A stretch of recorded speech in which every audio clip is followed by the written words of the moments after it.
Hello student, welcome to Daksha E classroom. We are going to discuss part test 4। आइए देखते हैं paper number 2 question 1। ठीक है, तो इस क्वेश्चन 1 के अंदर क्या दे रखा है? अगर देखो दो कॉलम दे रखे हैं। कॉलम 1 के अंदर मॉलिक्यूल्स को दे रखा है और कॉलम 2 के अंदर इस पे लगने वाले जो इलेक्ट्रॉनिक इफेक्ट है, जिसमें कि रेजोनेंस इफेक्ट है, हाइपर कॉन्जुगेशन इफेक्ट है और इंडक्टिव इफेक्ट है, ये इफेक्ट काम कर रहा है। तो आइए 1 बाय 1 कंसीडर करते हैं स्ट्रक्चर को। जो पहला स्ट्रक्चर है ये है कुछ इस तरीके से, डबल बॉन्ड, देन इस तरीके से ये है डबल बॉन्ड ऑक्सी। ठीक है, अगर आप देखो तो double bond, single bond, double bond, इसमें रेजोनेंस इफेक्ट काम कर रहा है, राइट? मेसमरिक इफेक्ट भी बोल सकते हैं, क्योंकि इलेक्ट्रॉन ऑक्सीजन के डायरेक्शन में विड्रॉ किया जाएगा। तो देयर इज रेजोनेंस इफेक्ट, जिसकी वजह से हम लोग बोल सकते हैं कि यहाँ पे मेसमरिक इफेक्ट काम कर रहा है। P is correct for A.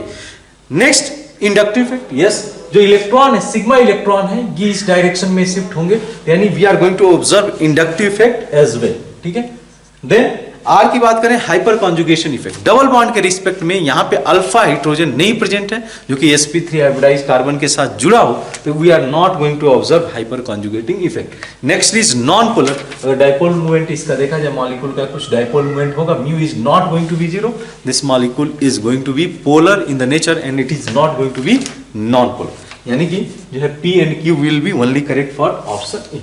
Next देखिए बी। तो बी के केस में क्या है? PH CH double bond CH correct. अब इस केस में आप देखो तो मेसमरिक इफेक्ट काम करेगा, क्योंकि इस बेंजीन रिंग के साथ में डबल बॉन्ड रेजोनेंस में रेजोनेंस इफेक्ट काम कर रहा है, P इज करेक्ट। साथ में इंडक्टिव इफेक्ट की बात करें तो इंडक्टिव इफेक्ट भी इसमें काम करता रहेगा, इलेक्ट्रॉन इस डायरेक्शन में जो है एक तरीके से विड्रॉ किया जाएगा। तो यहाँ पे जो है इंडक्टिव इफेक्ट भी काम कर रहा है, Q is also correct. And then hyper conjugation की बात करें, yes, this 3 alpha hydrogen is present with respect to this double bond, we are going to observe hyper conjugation effect also. Molecule is non polar, net dipole moment इसका zero नहीं होगा, molecule is not non polar. तो यानी कि P and Q and R will be correct for B। Next C की बात करें तो C के केस में क्या है? तो C के केस में है आपका CH3, like this CH3 NO2 correct. अब इसमें देखा जाए तो हाइपर कॉन्जुगेशन इफेक्ट बिल्कुल काम करेगा, NO2 के साथ में बेंजीन का रेजोनेंस होगा, तो P is correct. Then Q की बात करें, inductive effect, yes, electron withdraw किया जाएगा, सिग्मा इलेक्ट्रॉन इधर विड्रॉ किया जाएगा, तो Q is also correct. Then R के बारे में क्या बोला है? Hyper conjugative effect. ठीक है, hyper conjugating effect because this 3 alpha is present with respect to benzene, यहाँ पे हम लोग हाइपर कॉन्जुगेशन इफेक्ट भी देख सकते हैं। तो PQR and then molecule is non-polar, clearly dipole moment is not equal to 0, तो जो है यस भी इसमें करेक्ट नहीं होगा। ठीक है, देन D की बात कर लें तो D के केस में क्या है? तो D के केस में अगर आप देखो तो क्लोरीन डाइ जो है 3 क्लोरीन इस तरीके से जुड़े हुए हैं। अब इस केस में क्या है? Hyper conjugate. पहले रेजोनेंस इफेक्ट की बात करें, यस, यहाँ पे जो है इसका इलेक्ट्रॉन का डिलोकलाइजेशन होगा, मोर ओवर बेंजीन रिंग के अंदर ही पाई इलेक्ट्रॉन का डिलोकलाइजेशन है, रेजोनेंस है, तो P is correct. Then inductive effect, yes, electronegativity ज्यादा है तो इलेक्ट्रॉन अपने तरफ विड्रॉ करेंगे, तो Q is correct. Hyper conjugation effect नहीं ऑब्जर्व किया जा सकता है because there is no alpha hydrogen with respect to benzene ring, तो जो है R is not correct. Molecule is non polar because dipole moment is 0, mu is equal to 0, तो यहाँ पे इसका मॉलिक्यूल नॉन पोलर होगा, S इज ऑल्सो करेक्ट। ठीक है, तो ये जो है कॉम्बिनेशन यहाँ पे देखने को मिले। ठीक है, नेक्स्ट देखिए क्वेश्चन नंबर 2। ये भी एक इंटरेस्टिंग प्रॉब्लम है।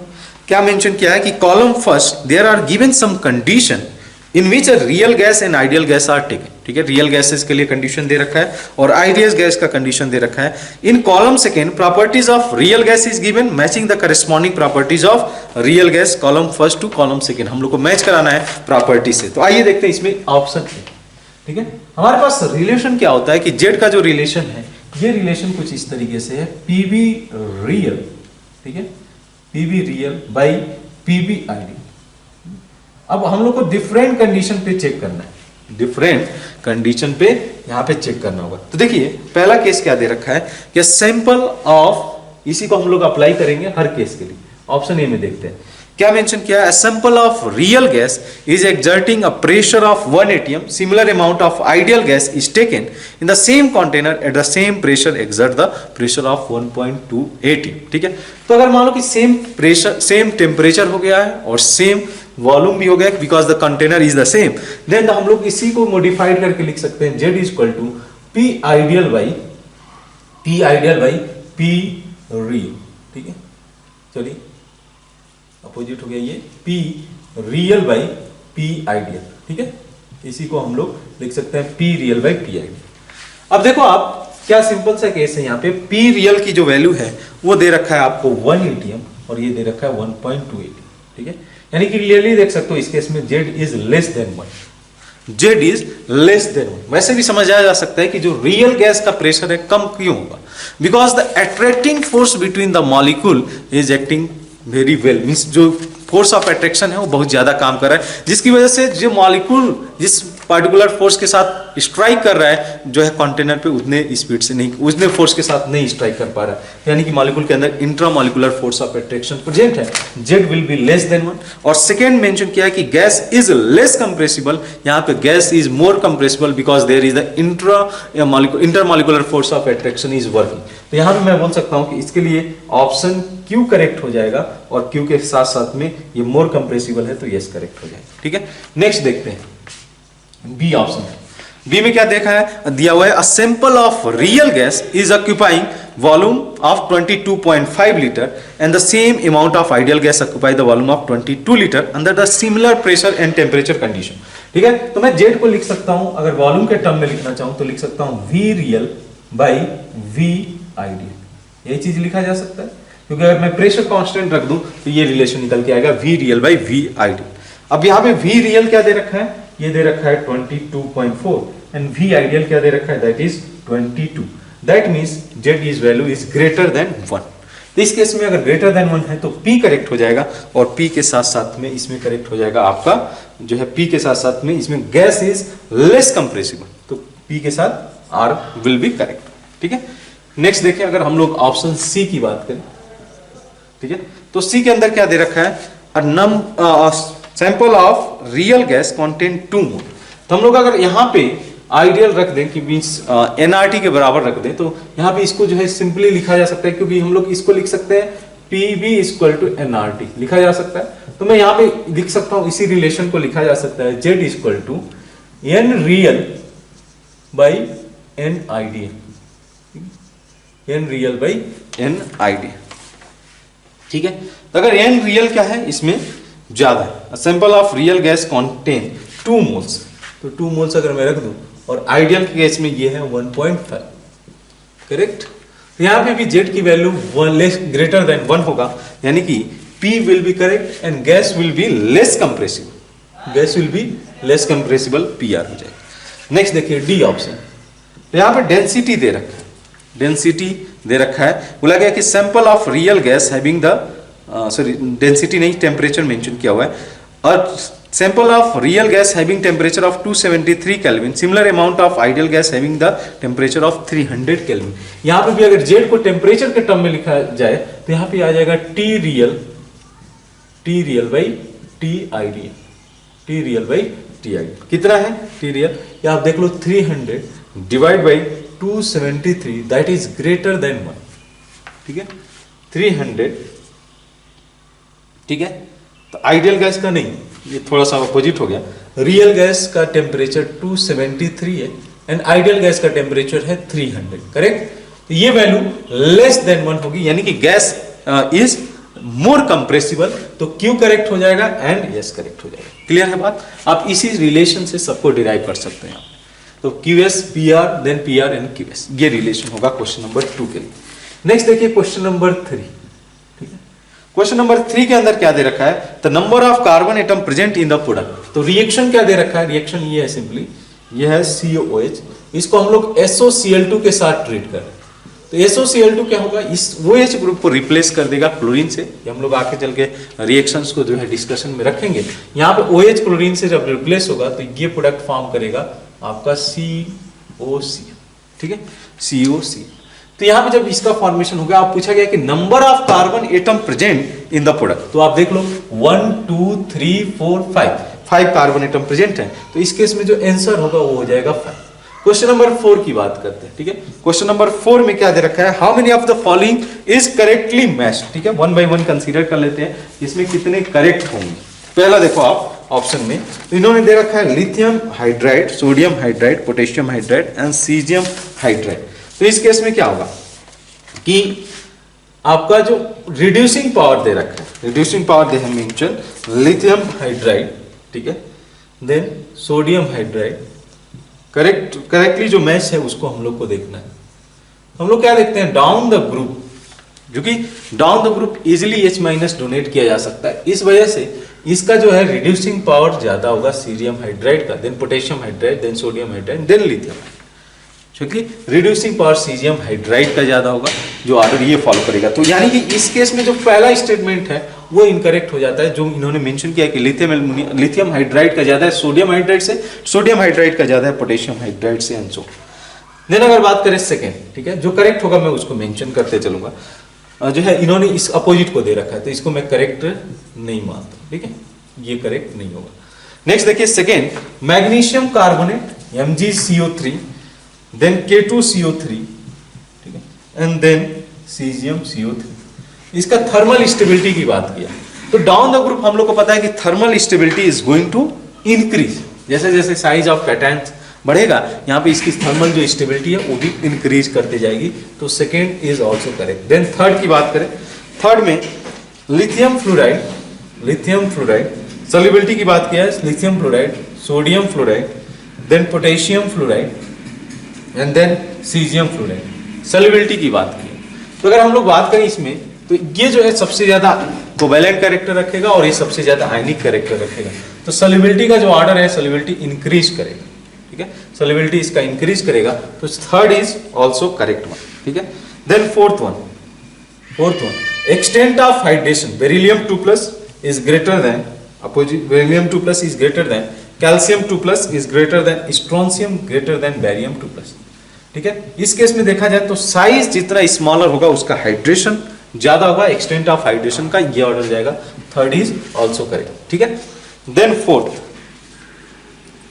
तो हो गया। फिफ्थ देखो आप, ये दिया हुआ है पेरोक्साइड, ठीक है, सॉरी सुपर ऑक्साइड। तो डाउन द ग्रुप हम लोग क्या देखते हैं कि एज पर फजांस रूल जो है लार्जर कैटायन, इसकी जो स्टेबिलिटी होगी थर्मल स्टेबिलिटी, क्योंकि ये ज्यादा से ज्यादा कैरेक्टर रखेगा आयनिक कैरेक्टर, तो इसकी वजह से इसकी जो पेरोक्साइड की stability down the group increase करती जाती है। तो caesium, rubidium, potassium and then sodium, यह है stability of thermal stability of super oxide, तो fifth is also correct. Next देखा जाए सिक्स में, तो basic character down the group increase होगा, यानी कि lithium hydroxide will be poor base than sodium hydroxide potassium hydroxide से, और पोटेशियम हाइड्रोक्साइड सीजियम हाइड्रोक्साइड, तो ये बेसिक कैरेक्टर का ऑर्डर जाएगा, 6 is also correct. Then metallic character, ठीक है, मेटालिक कैरेक्टर भी देखा जाए तो down the group easily electron donate कर सकता है रुबिडियम, तो यहां से लिथियम, देन आपका sodium, then potassium and then rubidium, ये भी स्टेटमेंट करेक्ट है for the metallic bond character, ठीक है, metallic bond character. Then covalent character mention किया हुआ है, कोवैलेंट कैरेक्टर में आपका अगर 8 में देखा जाए बेरिलियम आयोडाइड, क्योंकि स्मॉलर कैटायन है, इसका ज्यादा होगा कैल्शियम आयोडाइड से, और कैल्शियम आयोडाइड का ज्यादा होगा स्ट्रोंशियम से, स्ट्रोंशियम का ज्यादा होगा बैरियम से, ठीक है, ये ऑर्डर जाएगा आपका कोवैलेंट कैरेक्टर के लिए, ये भी सही है। देन लास्ट में आयनाइजेशन इंथैल्पी दे रखा है, आयनाइजेशन इंथैल्पी में क्या रखा हुआ है ऑर्डर इन्होंने 9th में कि caesium is less then beryllium is less then calcium is less then potassium, ठीक है, ठीक है। कैल्शियम की अगर बात करें हम लोग की कैल्शियम का ज्यादा होगा पोटेशियम से, कैल्शियम का ज्यादा होगा पोटेशियम से, क्योंकि पोटेशियम में क्या होगा कि एक इजिली इलेक्ट्रॉन को निकाला जा सकता है कंपेयर टू कैल्शियम, तो यहाँ पे जो ऑर्डर है ये अपोजिट है, ठीक है, ये उल्टा हो गया, पोटेशियम का कम होना चाहिए कैल्शियम के रिस्पेक्ट में, तो this statement is not correct. तो टोटल जो स्टेटमेंट करेक्ट है इसमें हो जाएंगे 1 2 3 4 5 6 7 आर करेक्ट, यहाँ पे 7 will be correct answer for question number. Next देखिए क्वेश्चन नंबर 5, तो इसमें मेंशन किया गया कि how many statements are correct, ठीक है, how many of the following statement are correct. पहला है beryllium oxide is the amphoteric in the nature, जो बेरिलियम ऑक्साइड है ये एम्फोटेरिक नेचर रखता है, यानी कि ये एसिड के साथ भी रिएक्ट करता है और बेस के साथ भी रिएक्ट करता है, option A is correct. Then B की बात करें तो बी में क्या दे रखा है, lithium hydrogen carbonate is does not found in the solid state, ठीक है, ये सॉलिड स्टेट में नहीं पाया जाएगा, बिकॉज अगर देखो आप तो लिथियम एक स्मॉलर कैटायन है और कार्बोनेट एक लार्जर एनायन है, इससे बनने वाला जो लैटिस होगा बहुत पुअर होगा, तो सॉलिड स्टेट में ये एग्जिस्ट नहीं करने वाला है, तो दैट इज ऑल्सो करेक्ट। तो ए करेक्ट है, बी इज ऑल्सो करेक्ट। सी की बात कर ले तो सी में क्या दे रखा है, K2O2 is a diamagnetic where KO2 is the paramagnetic in the nature. तो K2O2 की बात करें तो इसको लिखा जा सकता है O2 2 माइनस, और KO2 को हम लोग लिख सकते हैं O2 माइनस। ठीक है, मुझे ऑक्सीजन का इलेक्ट्रॉनिक कॉन्फ़िगरेशन पता है, that is pi star, last दो इलेक्ट्रॉन जो जाएंगे पाई star 2px and pi star 2py में सिंगल सिंगल इलेक्ट्रॉन इसमें एंटर करते हैं। किस केस में? ऑक्सीजन के केस में। तो जब मैं पेरोक्साइड की बात करूंगा तो 2 इलेक्ट्रॉन इसमें जाएंगे, 1-2 इलेक्ट्रॉन इसमें जाएंगे, तो that is diamagnetic in the nature. KO2 की बात करें इसमें, मतलब O2 माइनस की बात करें तो यहां पे हो जाएगा आपका pi star 2px 2 electron and pi star 2py, इसमें 1 इलेक्ट्रॉन सिंगल इलेक्ट्रॉन प्रेजेंट है, दैट इज कंटेन एक one unpaired electron, this is going to be paramagnetic in the nature, यानी कि जो है C is also correct. D की बात करें तो डी के केस में क्या दे रखा है कि white phosphorus react with caustic soda and give the phosphine gas. अगर हम लोग देखें तो जो रिएक्शन होता है P4 का, P4 मींस हम लोग फास्फोरस बोल दिए, इसको अगर आप ट्रीट करते हो NaOH के साथ में तो ये देता है जो है गैस रिलीज करता है PH3 जिसको हम लोग बोलते हैं फास्फीन, और साथ साथ में ये रिलीज करता है सोडियम हाइड्रोजन फास्फेट, ये गैस रिलीज करता है, ये PH3 गैस रिलीज करेगा, तो डी इज ऑल्सो करेक्ट। ठीक है, D is also correct. Then यहां पे ई के बारे में क्या मेंशन किया हुआ है कि Na2CO3 is a converted to Na2O and CO2 on the heating below its melting point. ठीक है, ये नहीं कन्वर्ट होगा, आफ्टर मेल्टिंग पॉइंट ये जा सकता है, बट यहाँ पे ये जो है हाईली स्टेबल लैटिस फॉर्म करता है Na2CO3, अगर इसको हीट भी करें तो बिलो मेल्टिंग पॉइंट ये Na2O और CO2 में नहीं कन्वर्ट होगा, तो that means that converted to this one means this statement is incorrect. Then F की बात करें तो sodium nitrate on the heating eight 500 degree Celsius give the sodium oxide and the nitrogen gas. ये भी गलत है, क्योंकि अगर सोडियम नाइट्रेट को हीट किया जाएगा तो इस केस में ये दे देगा आपको सोडियम नाइट्राइट, नाइट्रेट को हीट किया जाएगा sodium nitrite along with oxygen gas release करेगा, तो F is also incorrect। ठीक है, then calcium chloride is obtained as a byproduct in the solvent process. This statement is also correct. ठीक है, हम लोग जो है इसमें प्रोड्यूस करते हैं Na2CO3, इसमें कैल्शियम कार्बोनेट एक जो है बाई प्रोडक्ट होता है। ठीक है, तो that statement is correct. Then H की बात कर ले, hydrated magnesium chloride on heating, ठीक है, on heating give dry air, the presence of dry air it will give the magnesium chloride. ये भी स्टेटमेंट करेक्ट लग रहा है, तो इन दैट केस हमारा स्टेटमेंट हो जाएगा A B C D G और H, ये करेक्ट हो जाएगा, यानी कि इसके लिए आंसर हो जाएगा आपका 6। क्वेश्चन नंबर 6 में मेंशन किया गया, क्वेश्चन नंबर 6 में देखिए, तो total number of hyper conjugating hydrogen atom are present in the given compound. तो कंपाउंड कुछ इस तरीके से आपके सामने, अगर आप ध्यान से देखो ये कुछ इस तरीके से, ठीक है, लाइक दिस।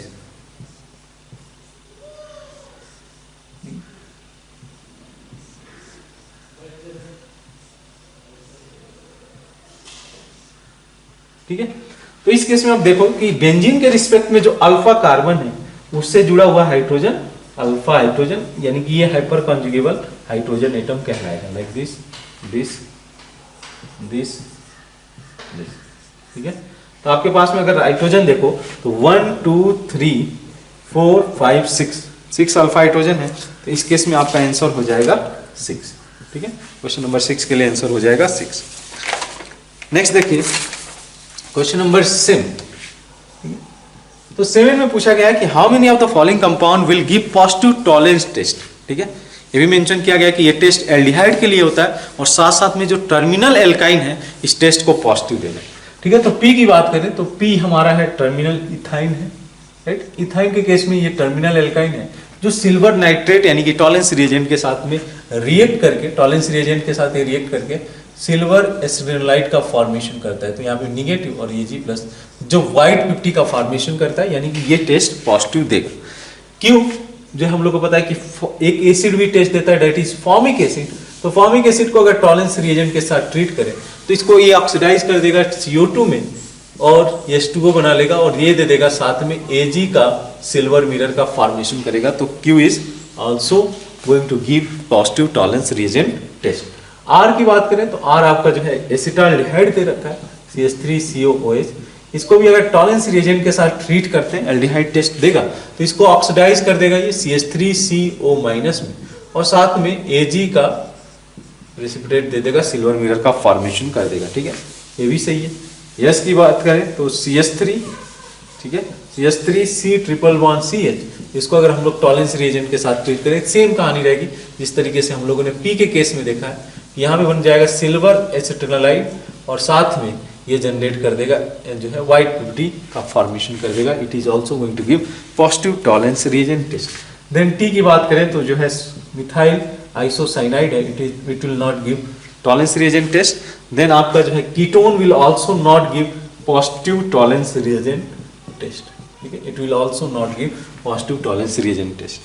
देन लास्ट में आपका दिया हुआ है V, तो ये दे रखा है बेंजाल्डिहाइड। बेंजाल्डिहाइड का भी पता है कि इसको ऑक्सीडाइज करके बेंजोइक एसिड का सॉल्ट का फॉर्मेशन करेगा, and parallelly it is going to give silver mirror formation होगा, तो it is also going to give positive Tollens reagent test. तो 1 2 3 4 5 are there which are going to give positive Tollens reagent test.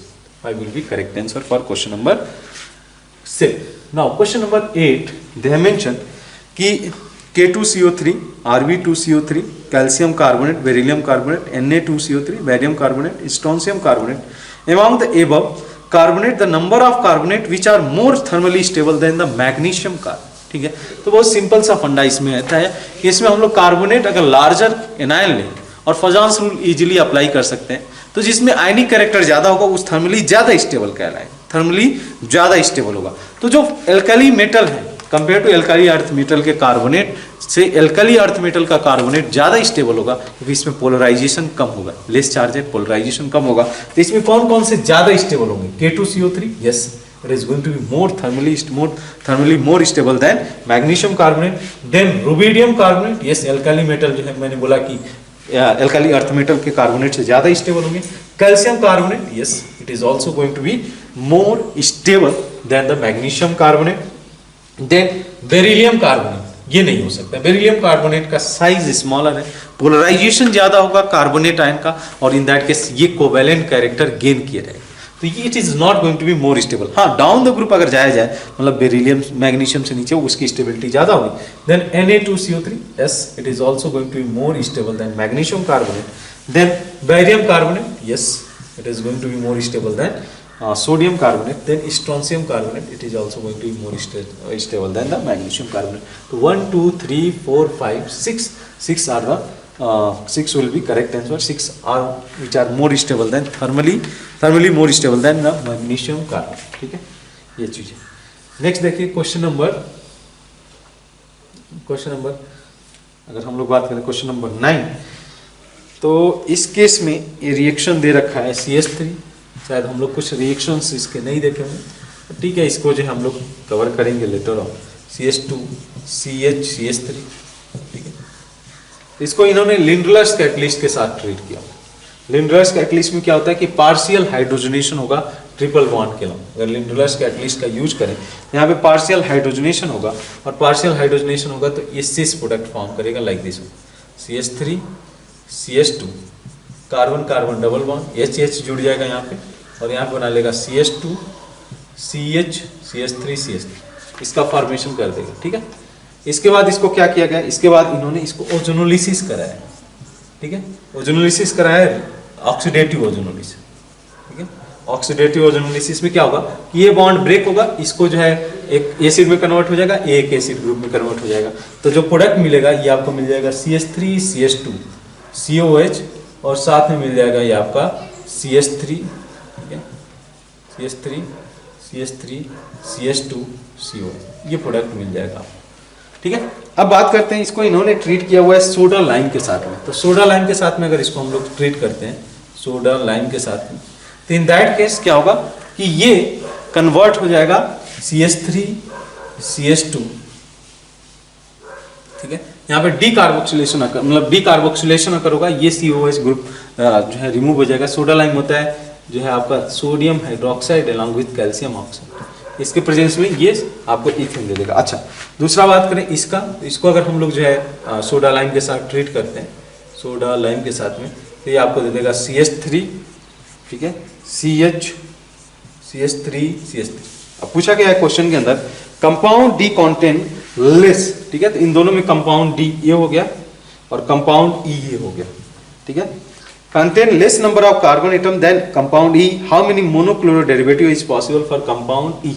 इस case में कितने monochloro derivative is possible, तो ये सभी equivalent है 1 2 3 और यहाँ पे एक पोजीशन है, तो हम लोग दो ही प्रोडक्ट देख सकते हैं, वो यहाँ पे क्लोरीनेशन करा के और यहाँ पे क्लोरीनेशन करा के, तो two monobromo derivative are possible for compound E, तो 2 will be correct answer for question number 9।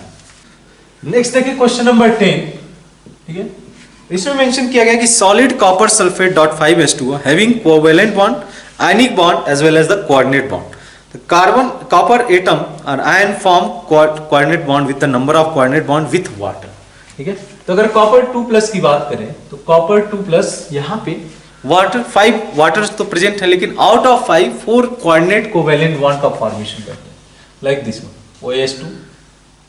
OH2 और यहाँ पे OH, लाइक यहाँ पे OH, ये कोऑर्डिनेट कोवेलेंट बॉन्ड का फॉर्मेशन करेंगे। नेक्स्ट जो सल्फेट आयन है वो इसके साथ में जुड़ा होगा, लाइक दिस, और एक अनदर जो है हाइड्रोजन बॉन्डिंग में इन्वॉल्व होता है, इस तरीके से सल्फेट का जो आयन है ये इस तरीके से जुड़ा रहता है, ठीक है, ये इस तरीके से सल्फेट आयन जुड़ा रहता है। और जो अनदर हाइड्रोजन जो है, जो हमारा वाटर मॉलिक्यूल है, वो हाइड्रोजन बॉन्डिंग में इन्वॉल्व होगा, लाइक दिस। तो total number of coordinate bond बोला है वाटर के साथ में, तो इस केस में आंसर हो जाएगा आपका 4। सिंपल आप देख सकते हो कि 4 जो है वाटर मॉलिक्यूल इसके साथ में कोऑर्डिनेट कोवैलेंट बॉन्ड का फॉर्मेशन किए हुए। क्वेश्चन नंबर 11, तो बोला गया कि how many species of the following compound are aromatic, ठीक है, स्पीसीज आर एरोमेटिक।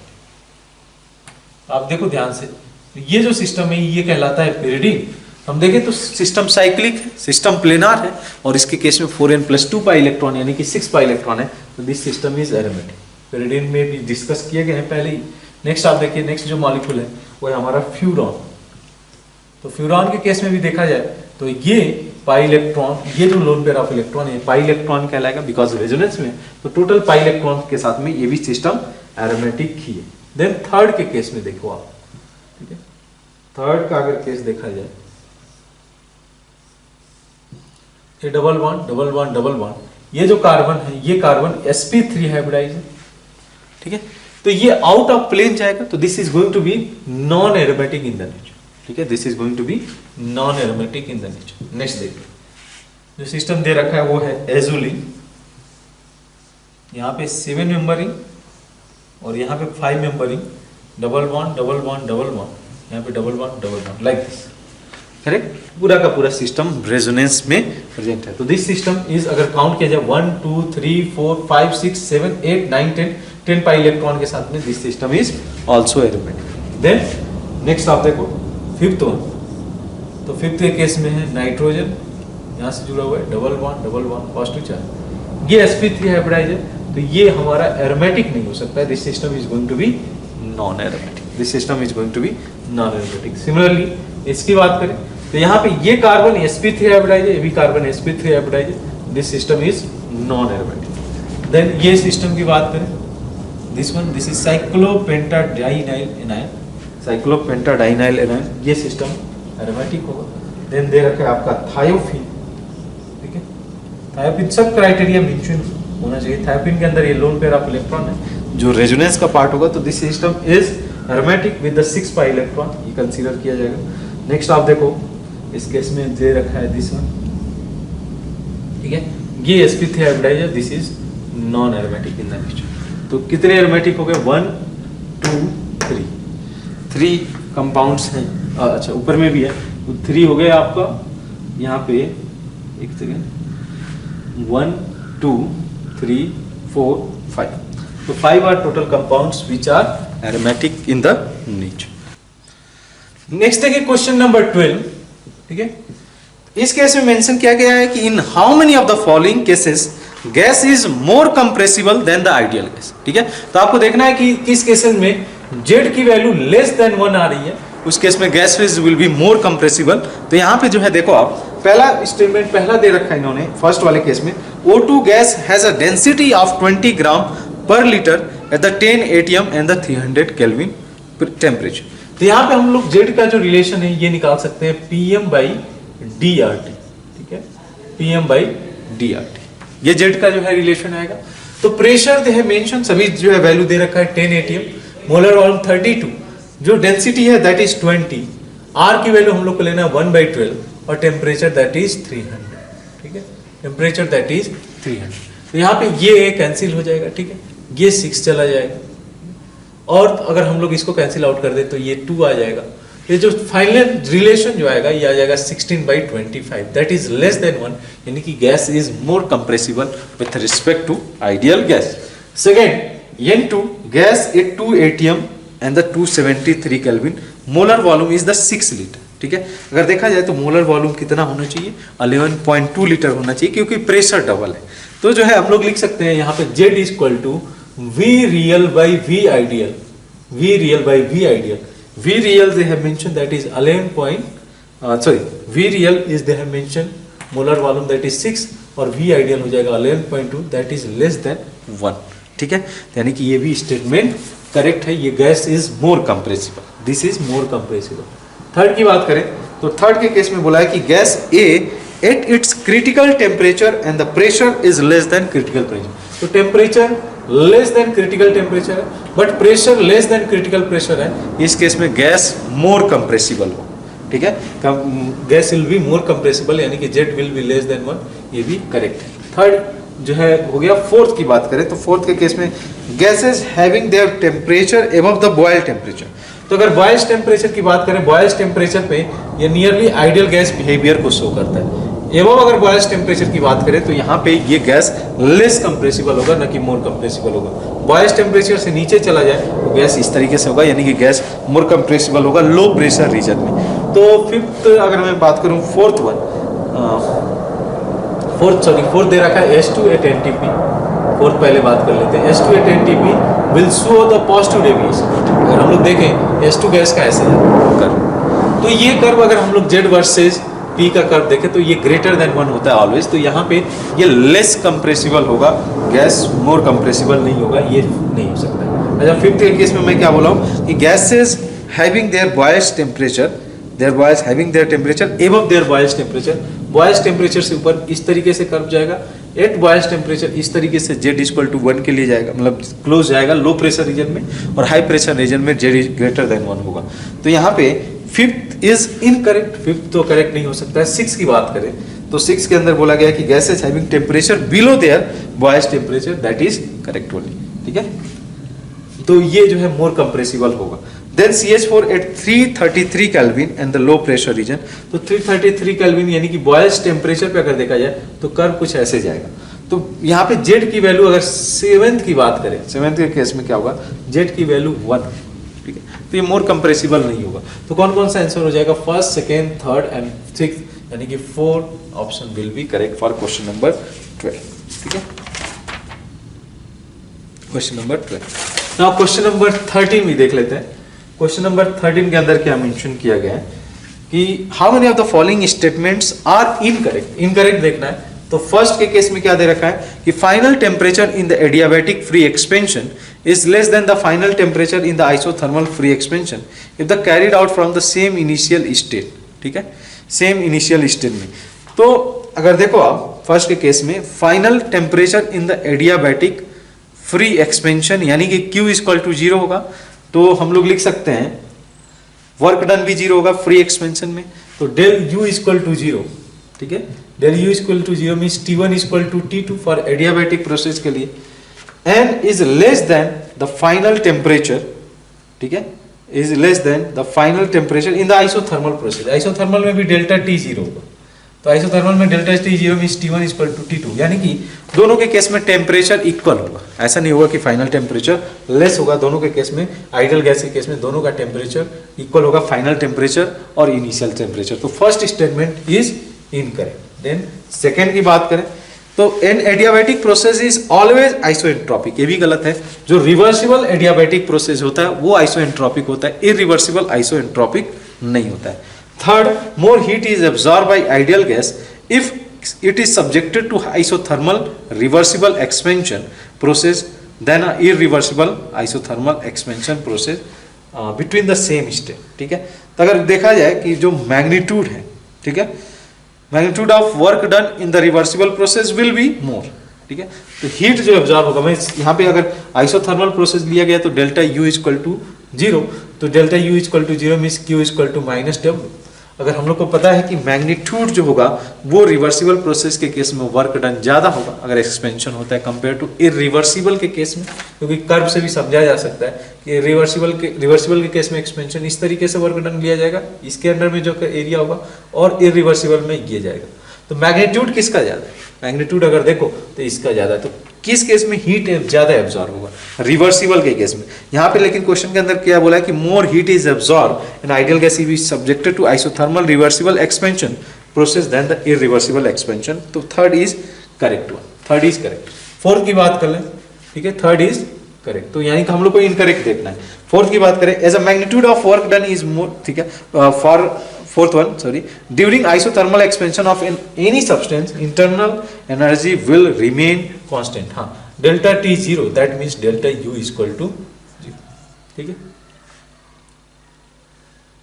ठीक है, सेकेंड वाज इनकरेक्ट, ये थर्ड था, sorry, second was incorrect, third was correct. Second was isentropic वाला जो केस था आपका, तो ये इनकरेक्ट था।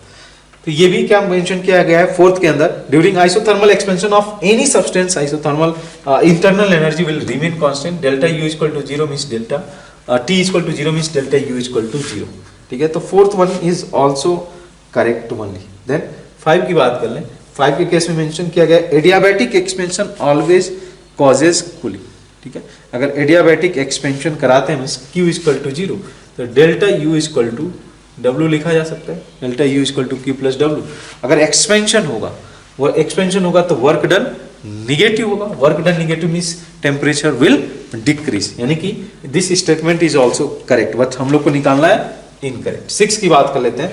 6 में बोला कि on isothermal expansion of an ideal gas up to the final volume from the same initial state, final pressure will be more for irreversible process then the reversible process. ठीक है, तो आइसोथर्मल अगर expansion कराते हैं, temperature क्या है, temperature यहाँ पे डेल्टा टी इक्वल टू 0, तो from initial state final pressure will be more for the irreversible process then the reversible process. नहीं, अगर आइडियल गैस है तो P1 V1 equal to P2 V2 applicable होगा, तो final pressure will remain same, ना कि different होगा, तो ये गलत हो जाता है। देन 7th के केस में क्या दे रखा है, work done is calculated by the expression. ठीक है, तो वर्क डन जो है निकाला जाता है W equal to minus P dV, ये निकाला जाता है, माइनस P dV, ना कि P एक्सटर्नल dW। इसको हम लोग इंटीग्रल लेते हैं, हर केस में एप्लीकेबल नहीं है, ये एप्लीकेबल है इरिवर्सिबल प्रोसेस के लिए। Minus P external V2 minus V1, ये केवल और केवल इरिवर्सिबल प्रोसेस के लिए एप्लीकेबल है, ना कि रिवर्सिबल प्रोसेस के लिए। तो ये भी स्टेटमेंट इनकरेक्ट हो जाता है। तो 1 2 देन आपका ये 6 7, ठीक है, 1 2 6 7 यानी कि 4 statements are incorrect in this case. Next देखें क्वेश्चन नंबर 14। इस केस में मेंशन किया गया है कि N2O3 dissociate into NO2, N2O3 dissociate into NO plus N2NO2, sorry. अब यहाँ पे क्या दे रखा है, at equilibrium the pressure of 3 ATM all 3 gases was found to have equal number of moles in a vessel. ठीक है, तो यहाँ पे जो है number of equilibrium pressure 3 ATM है और नंबर ऑफ मोल्स इक्वल है। दैट मीन्स 1 मोल इसका होगा, 1 एटीएम प्रेशर में इसका बोल सकता हूँ, 1 एटीएम प्रेशर इसका और 1 एटीएम प्रेशर इसका। तो इक्विलिब्रियम कंडीशन पे Kp क्या लिख दिया जाएगा, इसका pressure of NO into pressure of NO2 divide by pressure of N2O3, that is equal to 1 into 1 divide by 1, that is equal to. ठीक है, ये बात समझ में आती है। नेक्स्ट आप देखो तो नेक्स्ट आपका दे रखा है यहां से जो है, हाँ, नेक्स्ट चेंजेस क्या किया गया कि N2O3 converted to NO plus NO2।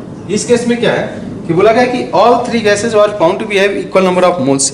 In another vessel, equimolar mixture of N2O3, NO and NO2 are taken at the same temperature but initial pressure of 9 atm. तो जो इनिशियल प्रेशर है, अगर equal number of moles present है तो equal pressure भी equal होगा, यानी कि 3 atm इसका प्रेशर होगा, 3 atm इसका प्रेशर होगा, 3 atm प्रेशर इसका। अब ये इक्विलिब्रियम अटेंड करेगा, तो इक्विलिब्रियम अटेंड करेगा तो 8 इक्विलिब्रियम, ये तो इनिशियल कंडीशन हो गया। 8 इक्विलिब्रियम हम लोग क्या देखेंगे कि मान लो ये 3 माइनस पी हो जाए, ये हो जाएगा 3 प्लस पी और ये हो जाएगा 3 plus P, correct, 3 plus P. तो यहाँ पे Kp की वैल्यू हम लोग को पता है 1, तो Kp equal to 3 plus P का square divide by 3 minus P equal to 1। तो इसको अगर हम लोग सॉल्व करते हैं तो ये हो जाएगा पी स्क्वायर, ठीक है, पी स्क्वायर प्लस 7p, ठीक है, प्लस 6 इक्वल टू 0। तो p की वैल्यू आ जाएगी -1। तो अगर हम लोग रख दें यहाँ पे p की वैल्यू -1, तो प्रेशर ऑफ, हम लोग से पूछा है the pressure, partial pressure of NO2 at equilibrium in the second vessel, that is equal to 3 minus 1, that 2. So 2 will be correct answer for question number 14.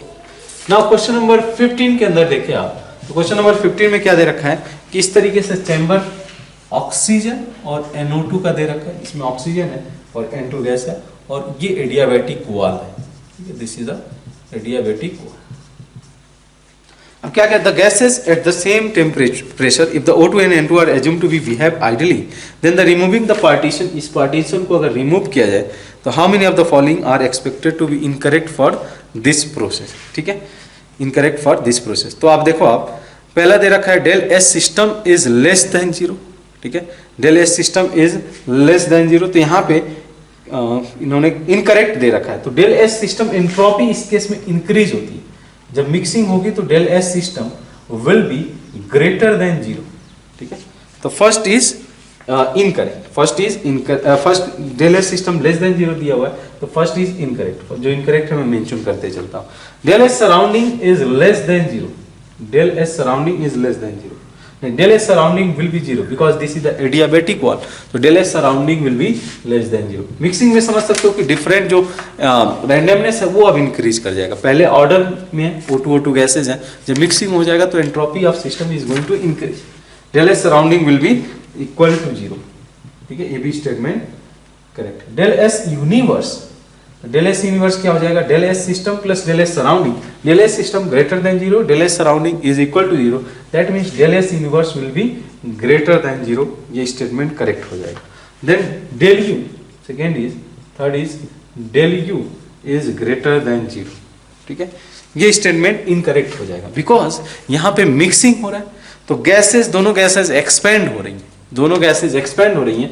तो अगर मान लो कि एडियाबैटिक प्रोसेस है तो Q0 होगा, delta U equal to W, तो जब expansion हो रहा है delta U means expansion means temperature will decrease, तो delta U will be less than 0, ठीक है, फ्री एक्सपेंशन हो रहा है। तो एक्सपेंशन जब अकर हो रहा है तो एक्सपेंशन के केस में वर्क डन निगेटिव आएगा, वर्क डन आपका जो है निगेटिव आने का मींस जो है इसका डेल U जो वैल्यू होगा ये जो है एक तरीके से आपका लेस देन 0 होगा, ना कि ग्रेटर देन 0 होगा। तो ये स्टेटमेंट भी इनकरेक्ट हो जाता है फोर्थ वन, ठीक है। फिफ्थ की बात कर लें तो फिफ्थ के केस में मेंशन किया गया है कि del H is greater than 0, ठीक है, del H is greater than 0, नहीं डेल्टा एच और डेल्टा यू 0 दोनों इस केस में 0 ही होगा क्योंकि टेम्परेचर में कोई चेंज नहीं होगा। अच्छा, del G is less than 0, yes, del G को हम लोग लिख सकते हैं डेल्टा जी, ठीक है। तो फोर्थ भी इनकरेक्ट है एंड फिफ्थ भी आपका इनकरेक्ट है। Delta G equal to del H minus T delta S, ये delta S 0 means minus T del S, delta S for the system is positive, तो ये हो जाएगा टोटल आपका निगेटिव, यानी कि ये स्टेटमेंट करेक्ट है। तो टोटल 4 जो है इसमें स्टेटमेंट है जो कि इनकरेक्ट है, ठीक है। तो 4 will be correct answer for question number 15। Question number 16 देखिए, तो इस केस में मेंशन किया गया है कि 1 mole of an ideal gas is allowed to expand isothermally at 27 degree Celsius till its volume is the triple, ठीक है। If the expansion is carried out reversibly then delta S universe will be, ठीक है। तो delta S universe simply इसका 0 होगा because reversible process में हम लोग क्या देखेंगे इसमें कि del S system is equal to minus del S surrounding, ठीक है, del S surrounding is equal to minus del system. ये चीज हम लोग इस रिवर्सिबल आइसोथर्मल रिवर्सिबल के केस में ऑब्जर्व करेंगे, ठीक है। तो यहाँ पे रिवर्सिबल एक्सपेंशन के केस में total entropy change will be 0 for the universe, ठीक है। नेक्स्ट क्वेश्चन नंबर 17 के अंदर क्या बोला, 1 mole of an ideal gas goes from state A to state B as shown in figure, ठीक है। ये state A to state B जा रहा है, ठीक है। प्रेशर 2 atm लाइक दिस 1, और यहाँ पे 200 है और यहाँ पे 300, 400। कैलकुलेट द वर्क डन, ठीक है। तो अगर देखो तो ये प्रोसेस आइसोकोरिक प्रोसेस है, ठीक है, आइसोकोरिक प्रोसेस है। कैसे पता चला कि P is directly proportional to T, increase कर रहा है। This is the isochoric process, और आइसोकोरिक प्रोसेस में हम लोग को पता है कि डी जो वॉल्यूम चेंज होगा 0 होगा, यानी कि work done is also going to be 0, ठीक है। तो इसका भी आंसर 0 हो जाएगा।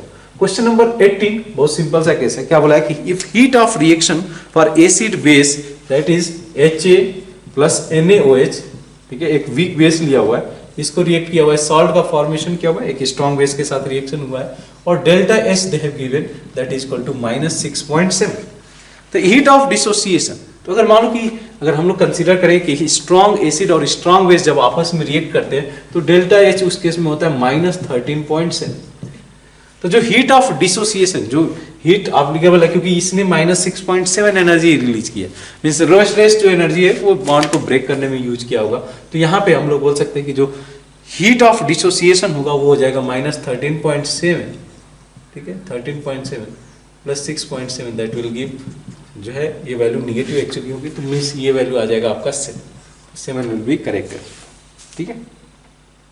माइनस ये रहेगा और इसमें से आप माइनस कर दोगे 6.7, ये आपको दे देगा delta H of dissociation that is equal to 13.7 minus 6.7।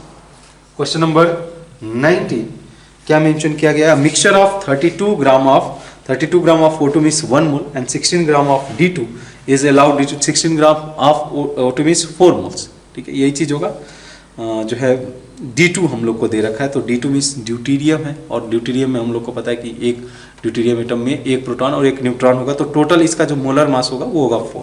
तो 1 मोल O2 का है, 2 मोल्स आपका जो 4 मोल्स D2 का है। Allowed to expand through orifice if the relative rate of diffusion, इसको मैं लिख सकता हूँ RD2 divide by RO2 that is number of moles of D2 divide by number of moles of O2 square root of molar mass of O2, ठीक है, into molar mass of H2, ठीक है। इसको लिखा जा सकता है number of moles of D2 4 हो गया, number of moles of O2 1, ये हो गया 32 डिवाइड बाई 4, ठीक है। तो ये कैंसिल हो जाएगा 8, ये दे देगा आपको जो है बाहर आने के बाद 8√2। आपको इसको कंपेयर करना है P√2 से, और P की वैल्यू फिर क्या हो जाएगा, P = 8। तो 8 will be correct answer for question number 19। Question number 20 अगर आप देखो, the outer most electronic configuration of D block element that is NH2 NP6 NDX N+1S2, ठीक है, ये electron. The magnetic moment of trivalent chloride is 2√6। तो अगर magnetic moment 2√6 दिया हुआ है मीन्स ये हो जाएगा 24, यानी कि 4 अनपेयर्ड इलेक्ट्रॉन प्रेजेंट है, क्योंकि मैं इसको लिख सकता हूँ 4 × 6 4 अनपेयर्ड इलेक्ट्रॉन, क्योंकि N की वैल्यू आ जाएगी 4।